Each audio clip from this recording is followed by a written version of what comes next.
I've just spent 4 hours watching 300 TV ads. It wasn't easy. Oh my God, this...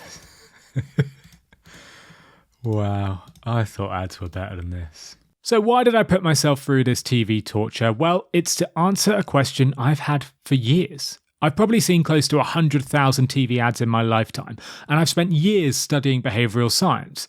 But I really have no idea how many TV ads use behavioural science. Are these ads packed with nudges, or is psychology largely ignored?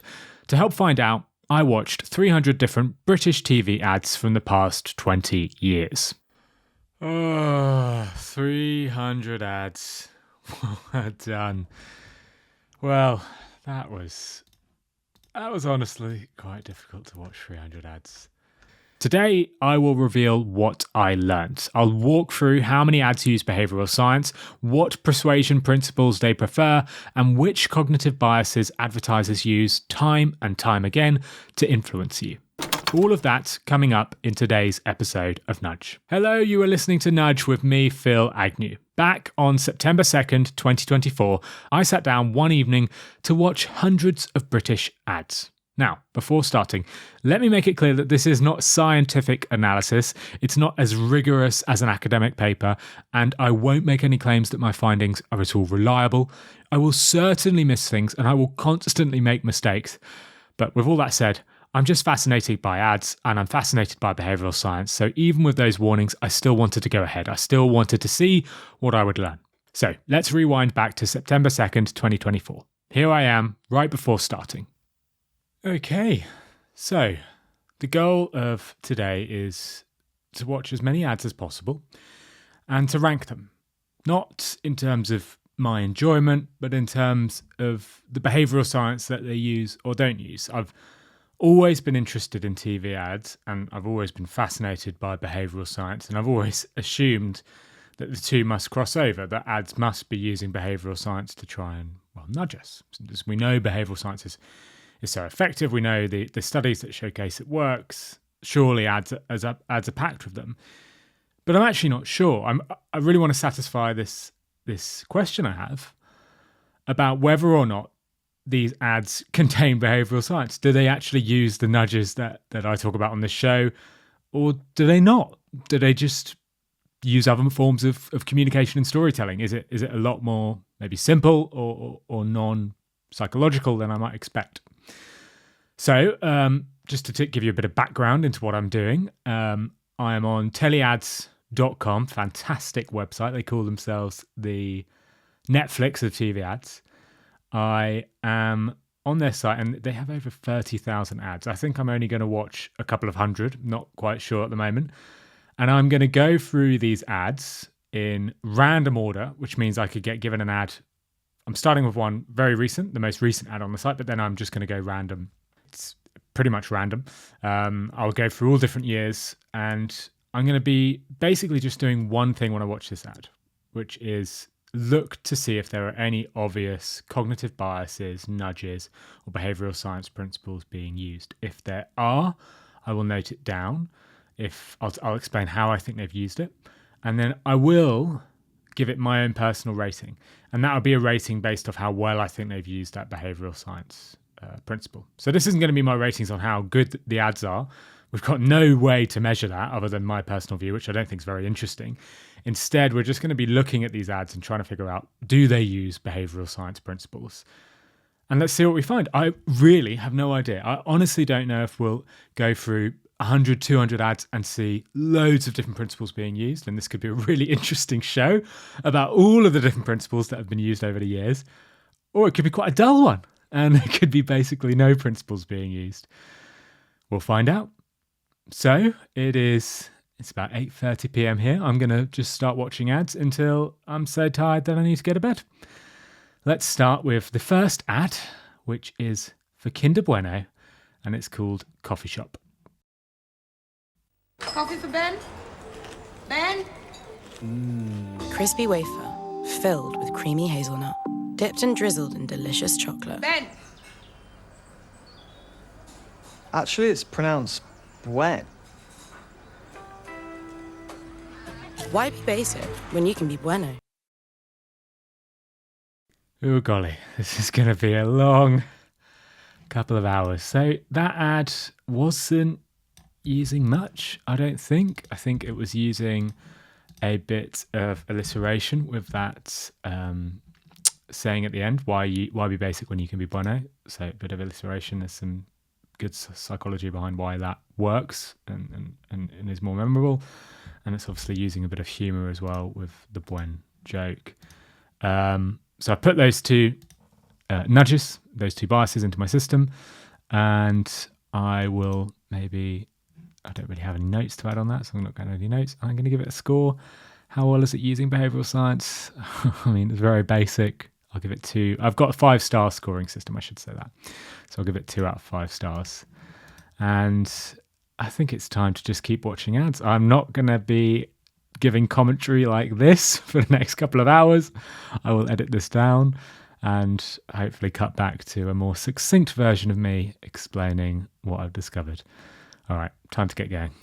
Hello, it's back to the succinct version of Phil here. I'll cut between clips from the day and clips of me analysing results like this throughout today's episode. So let's start by looking at alliteration. Alliteration is something that popped up in 13 of the 300 ads I watched. Sky, believe in better. New Lynx Bullet. Pocket pulling power. Homebase. Make a house a home. The more you mess with cannabis, the more it can mess with your mind. Burnt, bitten, banged up. Get over it. This week the celebs frolic on the beach. Heat makes life worth living. Oh dear. It's used a lot, and for good reason. There's solid evidence to suggest it works. Bromley, Stanley, and Shotton in 2022 ran a study where participants viewed alliterating proverbs like sleep softens sorrows versus non-alliterating proverbs which mean the same thing, like sleep lessens worries. The study revealed that the alliterating proverbs improved believability by 7% and were 22% more memorable than the non-alliterated counterparts. That's why so many ads use alliteration. But this is fairly basic. It's hardly the smartest use of behavioural science. In fact, you could argue that it isn't really behavioural science. Listening back to the recording from the day, I'd say that I didn't really spot a smart use of behavioural science until the 12th ad I viewed. Ryvita multigrain crisp bread with 2 layers of red pepper hummus. And now I'm going to demolish it. Britain loves Ryvita. That's my favourite ad so far. 10 seconds long, and it contains, I mean, this shows the age of the ads, 2007, but it's a TV presenter called Fern Britton, who's, I think for a joke, dressed up as a builder. She's eating her Ryvitas, and there's a really nice play on word. Because her name's Fern Britton, they can call this ad Britain loves a Ryvita. So you're triggering a bit of social proof, you're triggering a bit of herd mentality, you're giving the impression that the whole of the UK loves Ryvita, when in reality it's just Fern Britton. And what's funny about this is there's a serial called Surreal who are doing this exact tactic, and almost 20 years on, 15 years on. So Ryvita, they were there first. That's a good ad. That's the first ad above 2 stars we've had so far. So nice to have a good one. All right, let's keep going. Social proof was something that kept coming up in these ads time and time again. And you solve the UK's #1 piles treatment. Join the thousands of businesses who have taken out a fast, affordable funding circle loan. More people prefer the taste of Flora Buttery. Some social proof ads went to even greater lengths to prove their popularity. We asked a bunch of people to try new Chicago Town takeaway pizza. A great tasting pizza, fresh from your oven, whenever. And guess what? More of them preferred it to Domino's or Pizza Hut takeaway pizza. Yeah, classic use of social proof there. What's funny, to those of you who heard that ad, 2 things. They visualised it by actually showing the amount of people, but when you read the small point, it is just 88 people, which is obviously, not very much, and crazy for when you actually think about the fact that Chicago Town and a company of that size is only using 88 people when they have as much resources as they do. You probably actually start to think, well, they must be using those 88 people because they're a small sample size on purpose. Maybe they did this 50 times with 50 different groups of 80 people, and that was the best result they got.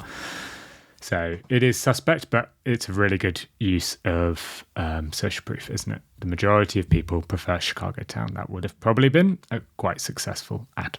Telling viewers that the majority of Brits, pizza eaters, margarine lovers, or funding hunters prefer your brand will make viewers likely to follow. This is social proof. We like to follow the herd.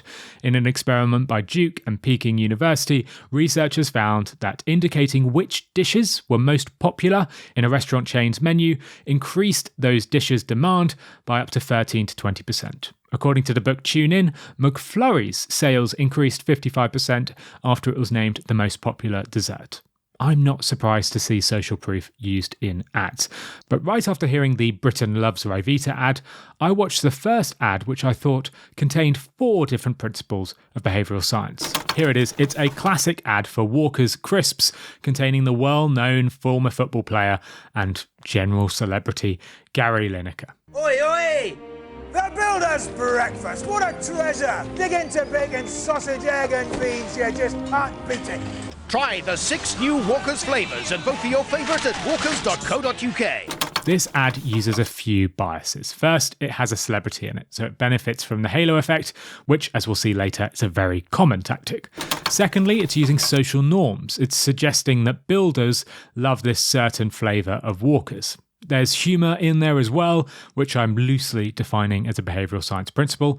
And finally, there's the IKEA effect. Walkers are asking customers to vote for their favourite of the 6 new flavours. The one with the most votes will win and will stay in the shops. It's an intelligent use of the IKEA effect, which, for those of you who don't know, suggests that we value items more when we've been involved in creating them. Results from Professor Norton's study showed that participants were willing to pay 63% more for IKEA products they had built than for the same product built by an expert. If Walker's fans vote for their favourite crisps, they'll be far more likely to buy those crisps in the future, and they'll even pay more for those crisps as well. I only saw 2 other ads using the IKEA effect out of the 300. One was another one for Walker's, part of this same campaign, and another was an old Red Bull ad asking viewers to create animations with the Red Bull logo. The IKEA effect is rarely used in ads. Even Walker's discontinued it fairly promptly. The Builder's breakfast flavour in the ad that we listened to earlier, that won the vote, but the crisps were discontinued just a year later, so it really is hardly used. And surprisingly, the same was true for another cognitive bias, a really popular one, loss aversion. This was hardly used in ads, except for a few particularly good examples. So you've made up your mind who's getting your vote. The only thing you forgot to do was register. If you're not registered by the 18th of April, you can't vote in elections in your area this May. Register at aboutmyvote.co.uk.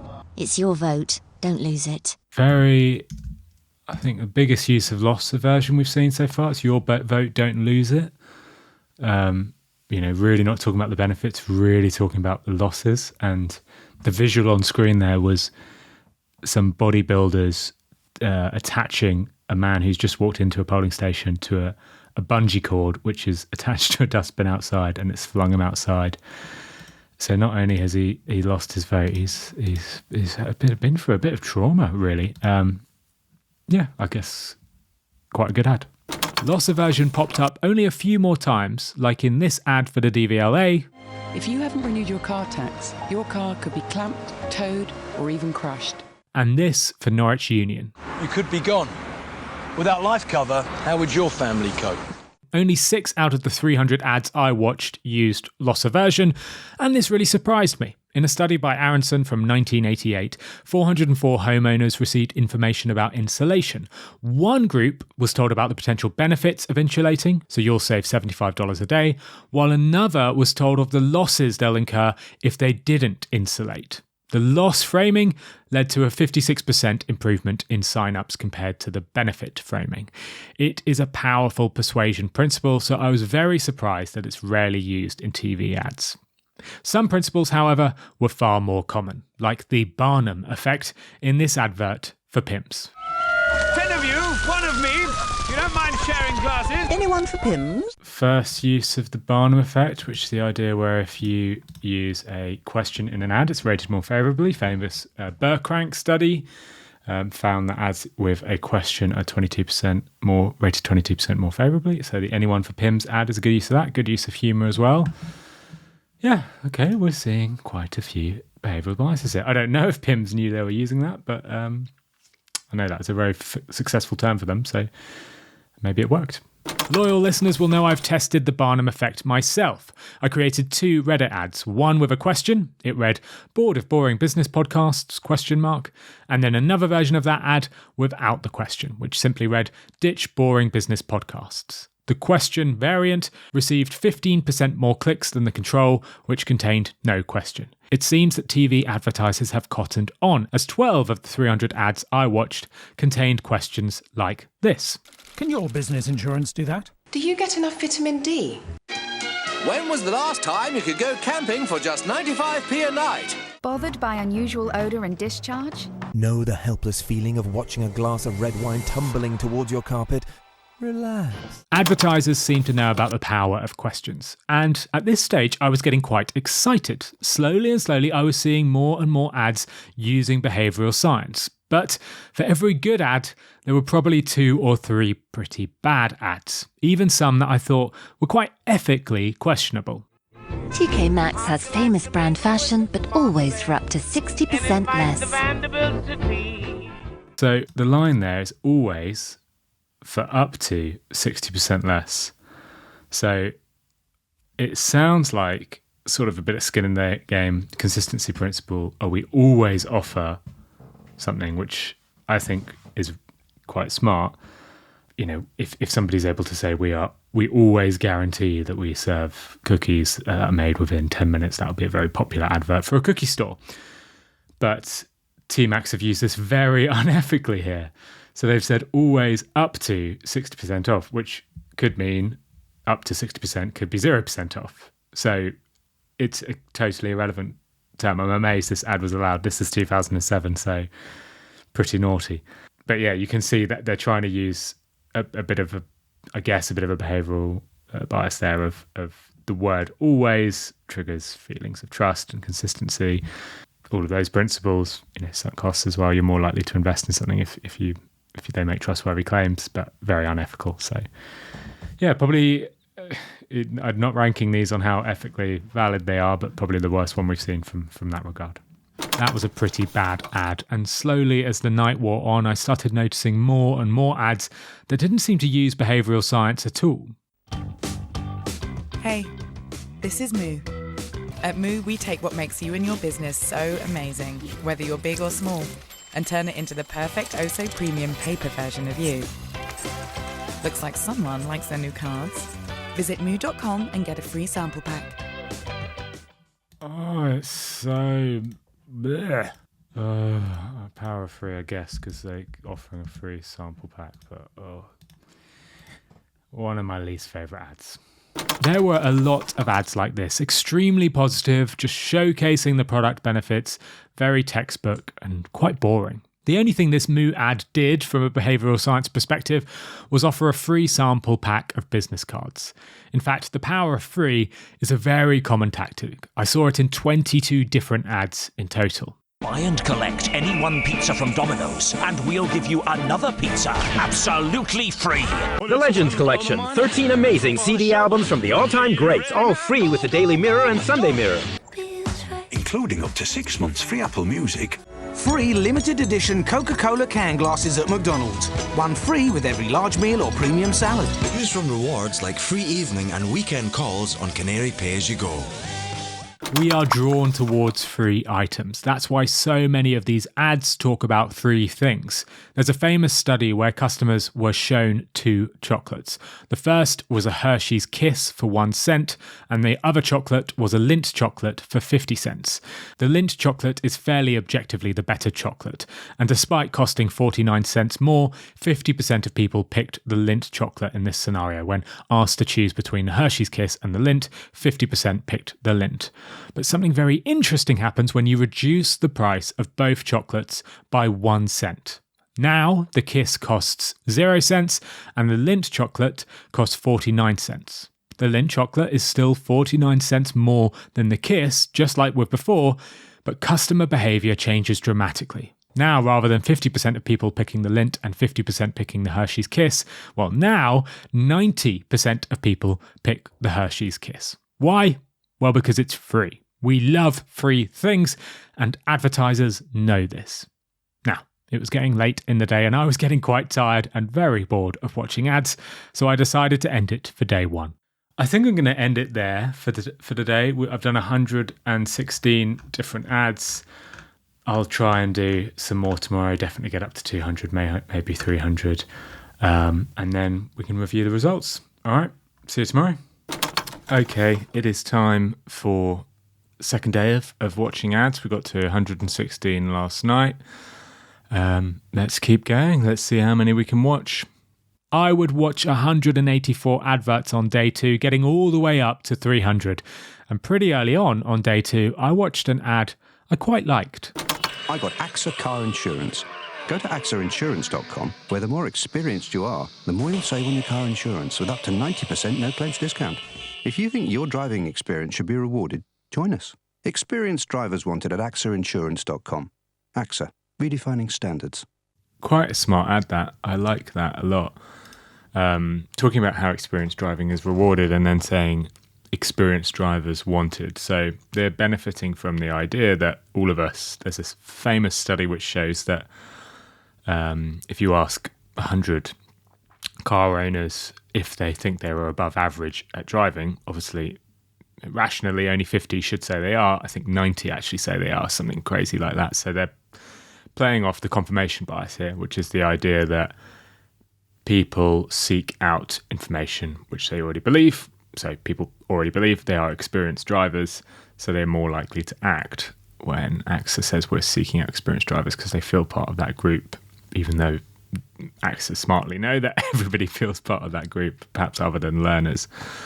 Also a bit of unity bias here as well, which is one of Cialdini's, which is we basically, when we share a belief, share an identity, like this identity of being an experienced driver, we'll be more likely to act when somebody references that identity. So yeah, that's one of the more interesting ads. I hadn't seen the confirmation bias used yet, so enjoyed that. A 1980 study titled The Effects of Experience, A Matter of Salience showcased the power of the confirmation bias. In their study, some participants were arbitrarily labelled as above average citizens with an above average possibility of voting. In reality, they weren't above average, they were just normal citizens picked at random. Yet the individuals who received and saw that label were 15% more likely to vote than those who were labelled as just average citizens.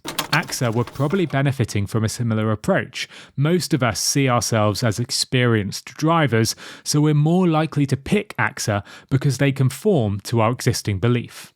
So it was a good start to day 2. But very quickly, I began to watch a number of car ads, many of which were quite bad. Say yes to the city. Lexus CT Hybrid. Experience amazing.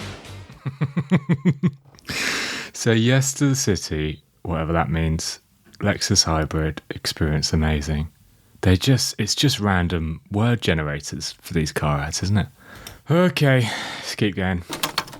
Some of these ads were so vague that I thought they were failing due to a cognitive bias that advertisers hadn't considered. Another similarly bad ad was this one for Mazda. Introducing SkyActiv technology. Efficiency and performance together at last.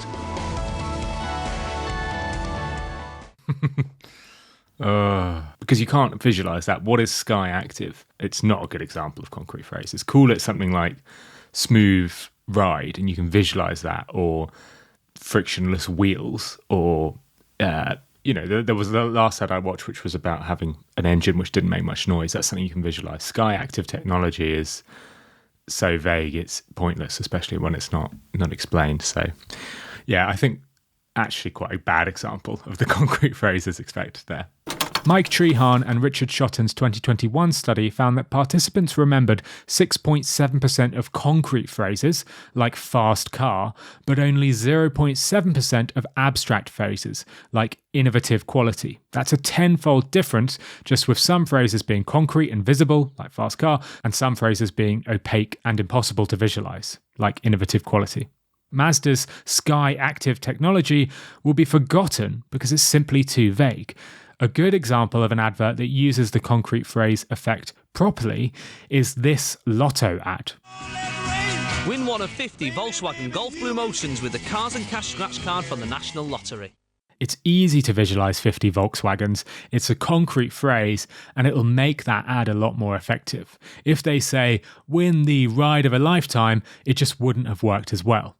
A couple of ads later, I watched an advert that I was particularly impressed by. This is Alpecin Caffeine Shampoo for Men. Take a good look because it's moving fast. In fact, it sold over 2 million bottles in Germany last year alone. To find out why, get down to Boots, leading supermarkets or pharmacies. Alpecin Caffeine Shampoo. German engineering for your hair. Yeah, really interesting ad because they're advertising the fact that it's caffeine shampoo, but not actually explaining why. There's nobody, presumably back in 2011 when this first aired, would actually know why you need caffeine shampoo, and they don't tell you why. They say get down to your local Boots to buy it. They say German engineering for your hair. So there's a few things that's really good about this, using social proof, using scarcity, saying they're running out fast. Literally, they're disappearing off the screen. But the curiosity gap, it's a very good use of the curiosity gap, because by not explaining what the product is for, you're actually going to be more likely to remember it. It's going to stick in your mind. I'm pretty sure most blokes watching that ad would probably be able to make the assumption that it's for hair loss, because German engineering for your hair, it's not going to be to make it voluminous and smooth, is it? It's going to be something hardcore, like hair replacement. So it's a really smart ad. Social proof, curiosity, scarcity. Yeah, very, very packed with behavioural biases there. A good one. The curiosity gap is a very effective behavioural bias. One paper called The Teasing Effect, published back in 2018, found that people are happier when information is first teased compared to being directly given all of the information. The experiment actually showed that the teasing increased the liking and willingness to try brands as well. So advertisers can benefit from hiding a bit of information about their brand. And I saw 12 other ads leveraging this principle. Some short, like this ad for the unknown product called Buzz. What is bad? Buzz arrived September 18, 2010. And this smart ad for the supermarket Lidl. It starts by showing a butcher at a farmer's market selling cuts of meat. The viewer and the customers in the ad are unaware where the meat is from until the price is revealed. This is our Scotch beef lean steak mince burgers. Wow, so much flavour going on. We've got the sirloin here, the 28-day mature. These are outdoor bred pork medallions. 250 grams of this lean mince steak is £1.89. You're joking? Yeah, we'll take the two. You've got about top quality with the kind of value you'd only expect from a shop like Lidl. Really? Absolutely. Oh my gosh. I love that. Hiding a bit of information, keeping the viewer guessing, not saying these are Lidl's prices and these are Lidl's cuts of meat, but hiding that, well, that made for a good ad. It kept viewers engaged. But one ad leveraged the curiosity bias better than any other. We've got to get in there. Can we clear these branches? Female, mid-20s, she's really hurt with severe cranial and facial injuries. Step aside, please. Come on, mind your bets. Sally, can you pass me the plating set? I'm removing the throat pack now, and I'm going to close the suture. Swabs, needles, and instruments are correct. Jenny, can you hear me, Jenny? Just squeeze my fingers or blink if you can. How is she? Can I see her? She's in intensive care. Is she going to be okay? You're finding that your speech is slurred at the moment, and that's because your muscles have been damaged around your mouth, but this will improve. The dietitian's coming to see you today. Come on, get through this, and I'll have a plate of chips waiting for you at the end of the day. When you first watch the ad, it's unclear what it's for. It's not clear if it's selling a product, a service, if it's an informational campaign, and this uncertainty draws in our attention. We can't help but want to know what the ad's about, so we stay engaged. Eventually, it's revealed that it's an ad for NHS nurses. At the end of the ad, a visual pops up on screen and says, "It put 74 people to put a smile back on my face. 34 of those were nurses." This was my reaction when I watched that ad. I think that might be one of the best ads I've seen. Distinct, it's curiosity inspiring, it's leveraging biases, but still having that storytelling aspect. Yeah, really good. Not only did this advert use the curiosity gap, it also benefited from the specific number bias. The numbers on screen are very specific, stating 74 people and 34 nurses supported her care. Now, viewers, when they see that, will probably be more likely to believe in that ad. This was shown in a 2006 study by Schindler at Reuters University and Yalch at the University of Washington. They found that ads stating that a fictitious deodorant lasted precisely 47% or maybe 53% longer were deemed to be around 10% more accurate by the participants compared to generic rounded claims like saying this deodorant will last 50% longer. Saying precisely that the deodorant will last 47% longer is better and more believable than saying it lasts 50% longer.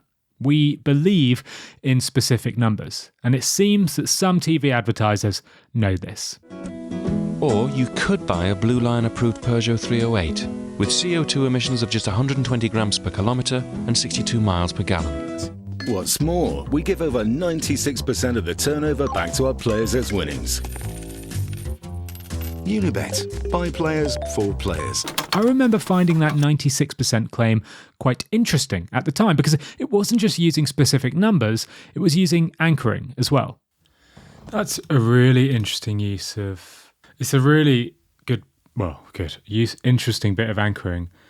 And I think it works because it's distinct. So Unibet are saying here they're a betting company. They say we give 96% of our winnings back to our players. And then they have a visual on screen of lots of coins filling a jar with the words player under it and very few coins filling a jar with the word Unibet under it. This is obviously anchoring. We're anchored to that's so close to 100%. We maybe almost think they give it 100% back, which maybe makes you think, oh, the odds must be very good. It's a more trustworthy way because they're using anchoring in a specific number as well, so a bit of specific number bias to say we give more money. So you'll make more money on Unibet than you will elsewhere. And I think it works particularly because you don't see other betting companies saying that. You don't have that as a figure to compare. It might be that every other betting company gives 99% back, and because of the sheer numbers of people on the site, that's enough. I mean, in a way, if you really scrutinise this, you think, well, is that actually very good? A roulette table probably gives the same odds. So it sounds pretty, standard, but an interesting use of anchoring and the specific number bias there. Anchoring is powerful. One San Fran study cited in Blindsight found that the average citizen donates $64 when asked to donate to a cause, but saying someone offered $400 increases that average donation to $143. So Unibet saying they give 69% of their turnover back to players probably has a powerful effect. It'll make the average gambler assume their chances of winning are high, even if they're not. I didn't see many other ads using anchoring. However, I did see 17 ads using another bias. It's rhyme. When you buy a thing, sell a thing. Never ever throw a thing. I mean, chuck it, Philly, don't be silly. Anchor. Butter the food, butter the mood. They say a problem shared is a problem halved. Give more. Give carte door. Nationwide. On your side. They make a unique taste from a British place, filled with happiness. Just so pleased they're going to be squeezed, bursting with tasty berryness. Bursting with berryness. Ribena. So what's smart about that is there's the rhyme as reasons effect, which means rhymes are more believable. So when the nasally fella singing along there talks about the fact that they're only British blueberries, it's supposedly more believable because he said it as a song and a rhyme rather than if, say, just Ribena said it. So I guess quite a smart use of that bias there. A 2013 study by Phil Kokova and Klemp proved just this. 183 participants were shown a rhyming and non-rhyming slogan for brands like Ego and Better Life. The rhyming slogans increased brand trustworthiness by 22% and heightened the willingness to try the brands by 10%. Rhyming works and many, many ads use it. And honestly, by the end, I was getting fairly tired of all this rhyming. I was getting fairly tired of watching ads, but fortunately, after 4 very long hours, I finally reached the end. My 300th ad. Oh, 300 ads. Well done. Well, that was honestly quite difficult to watch 300 ads like that. But we've got it done and I don't need to do it again. So that's fantastic. Okay, well, I'll take a bit of time now and see what we've learnt. So let's review the results. Now, at the start, I had 3 questions I wanted to answer. The first was, how many ads contained a behavioural science principle? That's really what I set out to test. Do these ads use these principles or not? The second question was, what was the most common principle? And finally, what was my top rated ad? Let's start with question 1. How many ads contained behavioural science principles? Well, of the 300 ads I watched, 210 contained at least one behavioural science principle. Only 90 ads contained no behavioural science, as far as I could tell. So that's 30% of ads with no obvious psychological principle at use. And honestly, I don't think that surprises me. I expected many ads to use behavioural science principles, but I certainly didn't expect them in all of the ads I watched. Many adverts just talk about products and benefits, which is normal. I'm actually fairly impressed that 70% of ads do contain a clear principle.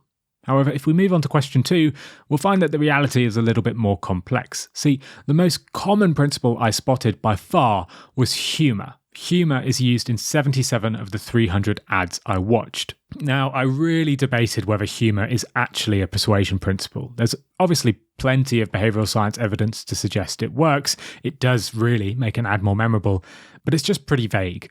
The second most common principle was the halo effect. 49 ads used that, and that's not surprising. Lots of ads use celebrity endorsements. In my analysis, it was 1 in 6. After those principles, the next most used behavioural science principles are the power of 3, that was in 22 ads, rhyming was in 17 ads, and the von Restorff effect, or isolation effect, or distinctiveness, whatever you want to call it, that was also in 17 ads. Humour is fairly commonplace, but it's still only in 25% of the ads I watched. What stood out for me is that there's no common principle that every single TV ad seems to use. While most ads do use some principles, very few use the same ones. And that was quite an interesting takeaway. Now, finally, my last question was, what was my top ranked ad? Well, 2 ads took the top place. The first one is one you heard a bit from earlier. It's an ad for Norwich Union. It starts immediately by grabbing your attention. It's the celebrity Ross Kemp walking out onto the road and immediately getting hit by a bus. Life. It's a funny old game. 1 minute you're here. The next, you could be gone. Without life cover, how would your family cope? For around £10 a month, Norwich Union could help protect their future. What's more important than family? Find out how much it could cost to help protect them. Call 0800 068 5674 or visit norwichunion.com. What are you waiting for? A bus?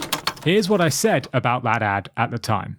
Okay, I think that is the best ad so far from a behavioural science perspective. I think it's using 5 different behavioural science principles in just that 30 seconds. So you've got halo effect. This is a celebrity, or British celebrity. It's Ross Kemp from EastEnders, I guess, at the time, back in 2007.